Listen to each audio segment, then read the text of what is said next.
வாழ்க வையகம், வாழ்க வையகம், வாழ்க வளமுடன். குரு வாழ்க, குருவே துணை. குருவின் மலரடி போற்றி. சிந்தனையை, உடல் நலத்தை சீரமைத்து உய்வித்த குருவே வாழ்க. தியானமே யோகம், யோகமே ஞானம். தமிழ் ஆனந்த யோகம். வாழ்க வளமுடன். இன்றைய சிந்தனை துளி.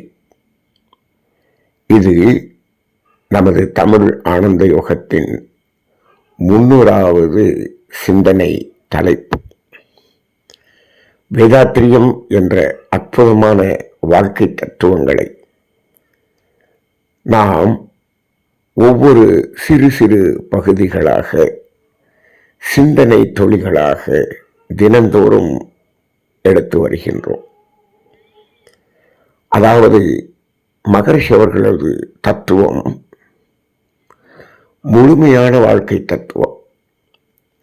இயற்கை பற்றிய ரகசியங்கள், இறை பற்றிய ரகசியங்கள், வாழ்வில் நமக்கு நடக்கக்கூடிய இன்ப துன்ப விளைவுகள், அதற்கான காரணங்கள் பற்றிய அரிய ரகசியங்கள். இதையெல்லாம் ஏன் ரகசியங்கள் என்று சொல்லுகிறோம் என்று சொன்னால், மனிதனால் அறியப்படாமல் இருக்கக்கூடியதாக இருக்கிறது. இதை அறிந்து கொண்டு வாழ்வில் நாம் செயல்படும் பொழுது நமது வாழ்க்கை துன்பமில்லாத வாழ்க்கையாக, அன்பும் அமைதியும் ஆரோக்கியமும் ஆனந்தமும் நிறைந்த வாழ்க்கையாக அமையும். இதுதான் இந்த சிந்தனை தொழில்களின் நோக்கமாக நமது தமிழ் ஆனந்த யோகம் எடுத்து உரைத்து கொண்டு இருக்கிறது. அந்த வகையிலே இந்த 300வது சிந்தனை தலைப்பு என்பது அருட்காப்பு. அருட்காப்பு என்பது ஒரு உயர்ந்த ஒரு மந்திர உச்சாடனம் என்று சொல்லலாம்.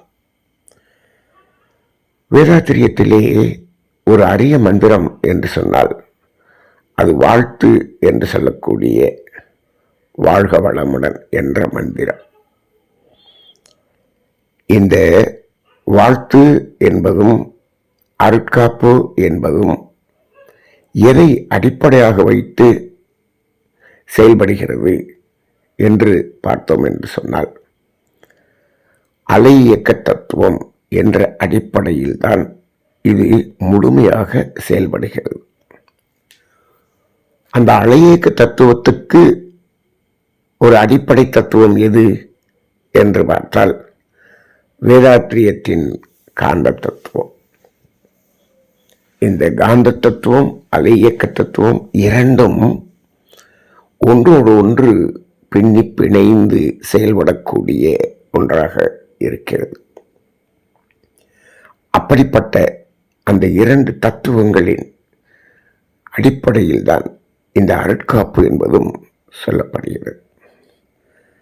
இதில் காப்பு என்ற ஒரு வார்த்தை, காப்பு என்ற வார்த்தை எதை குறிக்கிறது? பாதுகாப்பு என்பதைத்தான் நாம் காப்பு என்று இங்கு குறிப்பிட்டு வருகிறோம். அந்த காப்பு என்ற ஒரு வார்த்தைக்கு முன் அருள் என்ற ஒரு வார்த்தையை சேர்த்து அருட்காப்பு என்று மகரிஷி அவர்கள் இதை வடிவமைத்திருக்கிறார்கள். இப்பொழுது பாதுகாப்பு என்று சொன்னால், பாதுகாப்பு யார் கொடுப்பது? பாதுகாப்பை நாம் எங்கு வேண்டுவது?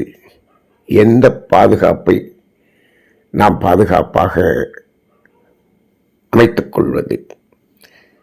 பொதுவாக மனிதர்களை பாதுகாப்புக்காக அழைத்துக் கொள்வார்கள், அமைத்துக் கொள்வார்கள். ஒரு மனிதன் இன்னொரு மனிதனுக்கு ஒரு காப்பாக, பாதுகாப்பாக இருந்து வருகிறான் என்பது உண்மைதான். இருந்தாலும் இந்த மனித ஆற்றல் என்பது ஒரு ஒரு குறுகிய நிலையில் இருக்கக்கூடிய ஒரு ஆற்றல். இந்த உலகில் உள்ள மனித குலம் அனைவருடைய ஆற்றலின் ஒருங்கிணைப்பு ஆற்றலாக இதை பார்க்க முடியும் என்று சொன்னால் அதுதான் இந்த பிரபஞ்ச ஆற்றல். அதைத்தான் அருட்பேராற்றல் என்று சொல்லுகிறோம். அது ஒரு பேராற்றல், அருளை கொடுக்கக்கூடிய பேராற்றல். அப்ப இது எது என்று சொன்னால் இந்த பிரபஞ்ச காந்த சக்தியைத்தான் அருட்பேராற்றல், தெய்வீக பேராற்றல், பிரபஞ்ச காந்தம், த டிவைன் காஸ்மிக் எனர்ஜி, இப்படியெல்லாம் பல்வேறு வார்த்தைகளிலே நாம் சொல்லிக் கொண்டிருக்கிறோம். இது முழுவதும் இந்த பிரபஞ்சம் முழுவதும் நிறைந்திருக்கக்கூடிய வான்காந்தம் என்ற காந்த ஆற்றலை தான் குறிக்கிறது. அப்படி அந்த ஒருங்கிணைந்த ஆற்றல் நமக்கு காப்பாக இருக்கும் பொழுது அது எந்த அளவுக்கு காப்பாக அமையும் என்று சொன்னால் இதை எப்படி புரிந்து கொள்ளலாம் என்று சொன்னால், மனிதனால் இயலாத ஒரு காரியத்தை கூட அந்த இயற்கையால் நிகழ்த்த முடியும். ஏனென்று சொன்னால் அது பேராற்றல். நம்முடைய ஆற்றல் என்பது ஒரு எல்லை கட்டிய குறுகிய நிலையில் இருக்கக்கூடிய ஆற்றல். அது எல்லையில்லாத ஒரு பேராற்றல். சரி, அப்ப அந்த அடிப்படையில் நாம் அந்த இயற்கையின் ஆற்றலையே பாதுகாப்புக்காக நாம் சங்கல்பம் செய்து அதை அழைக்கின்றோம். இதுதான் அருட்காப்பு. சரி, இது எதுக்காக இந்த பாதுகாப்பை நாம் தேட வேண்டும்? நமது செயல்கள் சரியாக இருக்கிறது, இயற்கைக்கு ஒத்ததாக இருக்கிறது, யாருக்கும் துன்பமற்றதாக இருக்கிறது என்று சொன்னால் அதற்கு எதற்கு பாதுகாப்பு தேவைப்படும் என்று ஒரு கேள்வி எழலாம். உண்மைதான், நமது செயல் இயற்கையின் நியதியின் அடிப்படையில் இருந்துவிட்டால் அதில் எந்த பாதிப்பும் வராது என்பது உண்மைதான். ஆனால் இது எந்த அடிப்படையில் இந்த அருட்காப்பு நாம் சொல்லுகிறோம் என்று சொன்னால், நாம் இயற்கைக்கு ஒத்ததாகவே நமது செயல்களை செய்தாலும் அந்த செயல் முடிக்கும் வரை அந்த இயற்கையின் ஆற்றல், இயற்கையின் நிகழ்வுகள் நமக்கு எந்த வகையிலும் தடையில்லாமல் இருக்க வேண்டும் என்பதற்காகத்தான் இந்த அருட்காப்பு என்பதை சொல்லுகிறோம். அதாவது அது நல்லபடியாக நடக்கும் என்பதில் ஒன்றும் தவறில்லை. ஆனால் அதன் வழியிலே சில தடைகள், இயற்கையின் தடைகள் கூட இருக்கக்கூடும். ஏன் அந்த தடை என்று பார்த்தோம் என்று சொன்னால், இந்த இயற்கை இந்த உலகில் பூமியில் நிலப்பகுதியில் வாழும் உயிரினங்களுக்கு பல்வேறு வகையில் அது நாம் வாழ்வதற்கான ஒரு வளங்களை கொடுக்கிறது. உதாரணத்துக்கு எடுத்துக்கொள்வோம், கடல் நீரை ஆவியாக்கி மேகமாக்கி அதை நிலப்பகுதியில் மழையாக கொடுக்கிறது. இப்போ அந்த மழை பெய்கிறது என்று வைத்துக் கொள்ளுங்கள்.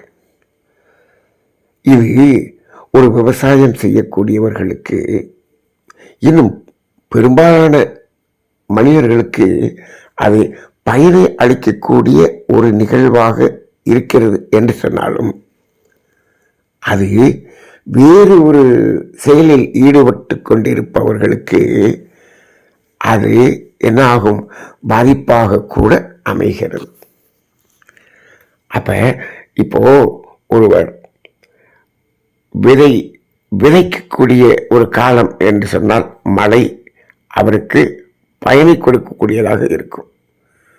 அதே அறுவடை செய்யக்கூடிய ஒரு நேரத்தில் அதே மழை பெய்யும் பொழுது அவருக்கு அது பாதிப்பாக இருக்கும்.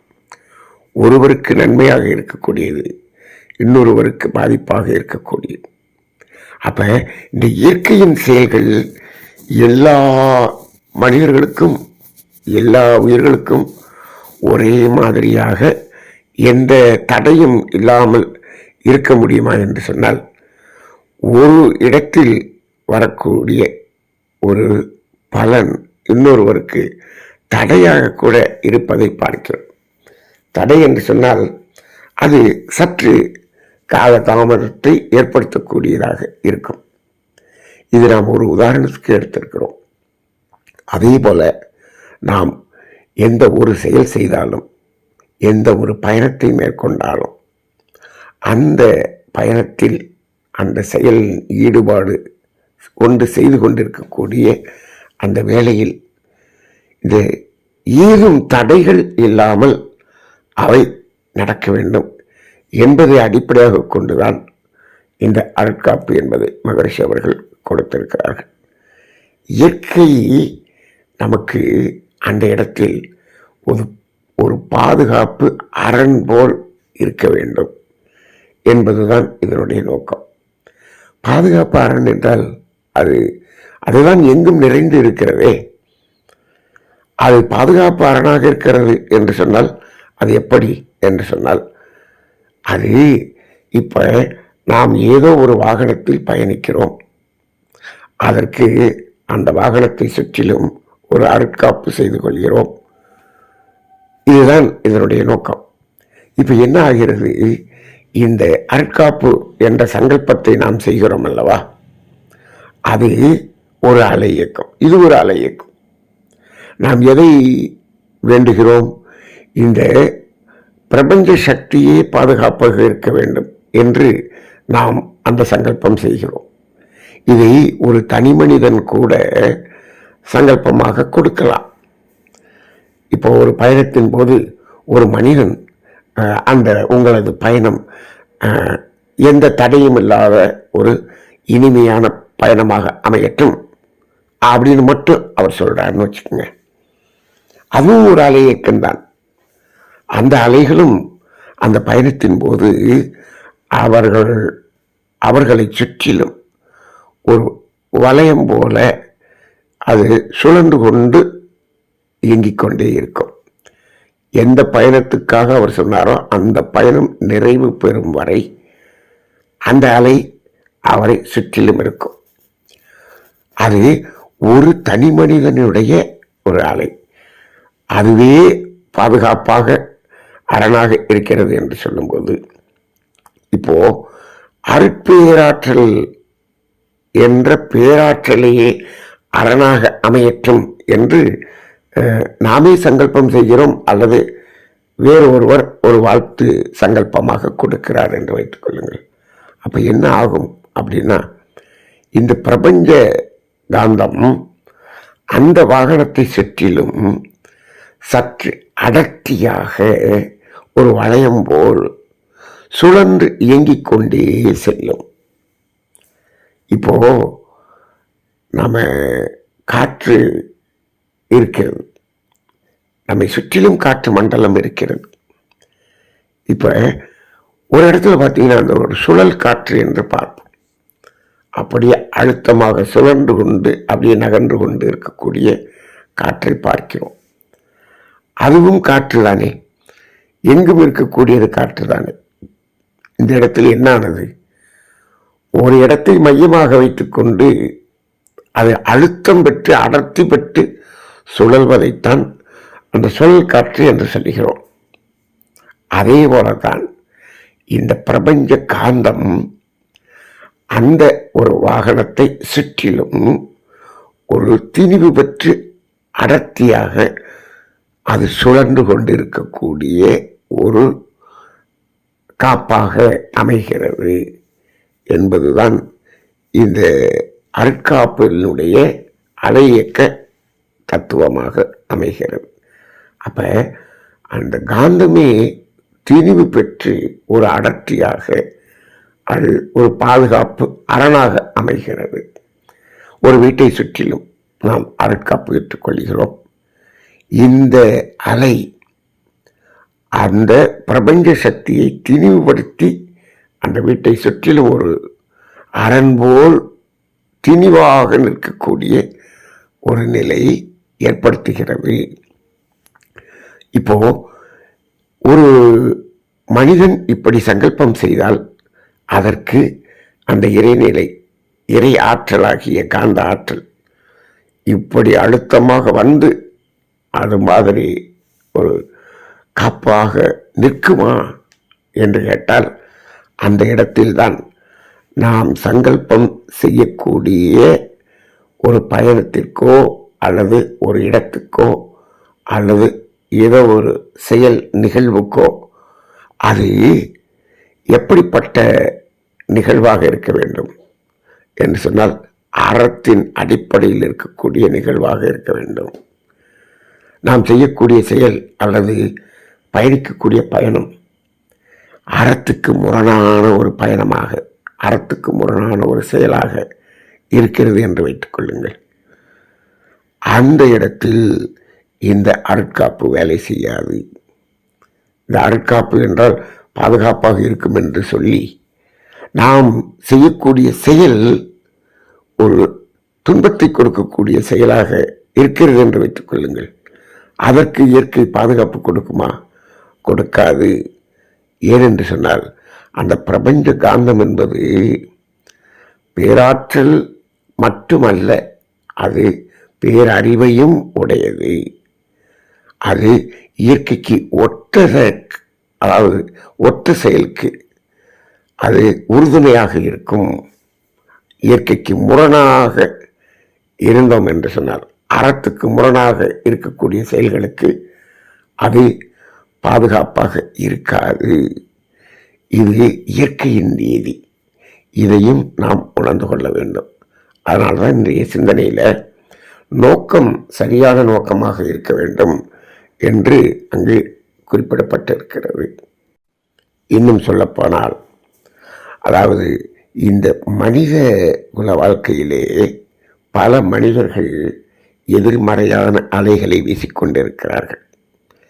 அப்படிப்பட்ட எதிர்மறை அலைகள் இந்த உலகம் முழுவதும் ஒரு விரிந்து அலையாக சென்று கொண்டிருக்கக்கூடிய ஒரு நிலை இருக்கிறது. அப்படிப்பட்ட அலை நம்மீது மோதாமல் ஒரு அரண் போல் பாதுகாப்பு நமக்கு வேண்டும் என்பதற்காகத்தான் இந்த அருட்காப்பு. அப்ப இங்கு இந்த வாழ்க்கையிலே ஒவ்வொருவரது என்ன அலைகளும் அது நேர்மறையாகத்தான் இருக்கிறது என்று நாம் அதை எடுத்துக்கொள்ள முடியவில்லை. பல்வேறு வகையான எதிர்மறை எண்ணங்கள் இங்கு அலைகளாக வந்து கொண்டேதான் இருக்கிறது. அப்ப ஒரு மனிதன் அவன் அறத்தின் அடிப்படையில் இருக்கும் பொழுது அவனை அது பாதிக்காது என்று சொன்னாலும், அந்த அடிப்படையை வைத்துக் கொண்டுதான் நாம் என்ன செய்கிறோம்? அந்த இயற்கையின் துணையையும் நாடுகிறோம்.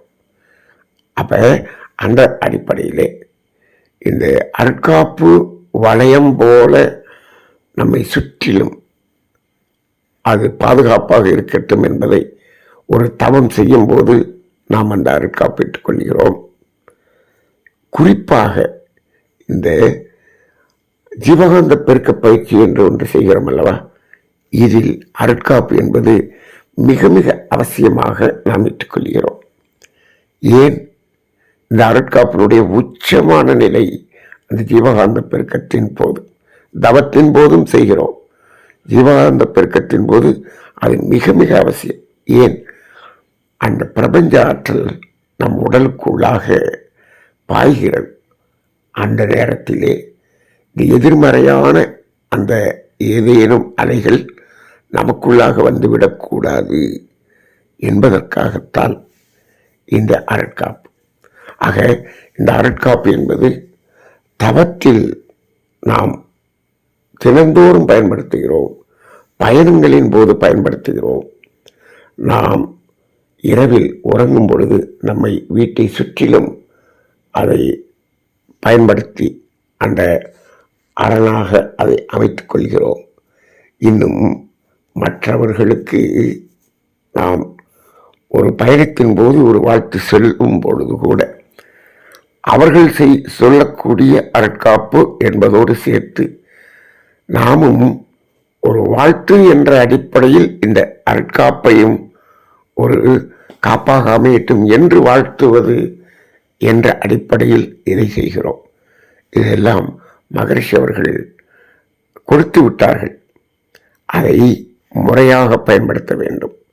சுயநலத்துக்காகவோ, அதாவது அவர்களது ஒரு புகழுக்காகவோ, அல்லது இது வேறு ஏதாவது அறத்துக்கு முரணான நோக்கத்துக்காகவோ இந்த அருட்காப்பு என்பதை பயன்படுத்தலாம் என்று நினைத்தால் அது நமக்கு நிகழாது, அது நடைபெறாது, அது அதற்கு ஒரு பாதுகாப்பாக அமையாது என்பதையும் உணர்ந்து கொண்டு நமது செயல்களை அறத்தின் அடிப்படையில் அமைத்துக்கொண்டு இந்த அருட்காப்போடு செயல்கள் செய்யும் பொழுது எல்லா செயல்களும் நமக்கு நன்மையானதாகவே அமையும் என்ற அடிப்படையில் இன்றைய இந்த 300வது சிந்தனையை நிறைவு செய்து கொள்ள இருக்கிறோம். இந்த சிந்தனையை அனைவருக்கும் பகிர்ந்து அனைவரும் இந்த பிரபஞ்ச ஆற்றலை, அருள் ஆற்றலை அவர்கள் பாதுகாப்புக்காக பயன்படுத்தி கொள்ளட்டும் என்ற அடிப்படையில் நல்ல சிந்தனைகளை சமுதாயத்தில் விதைத்து நல்ல சமுதாயத்தை உருவாக்குவோம். வாழ்க வளமுடன்.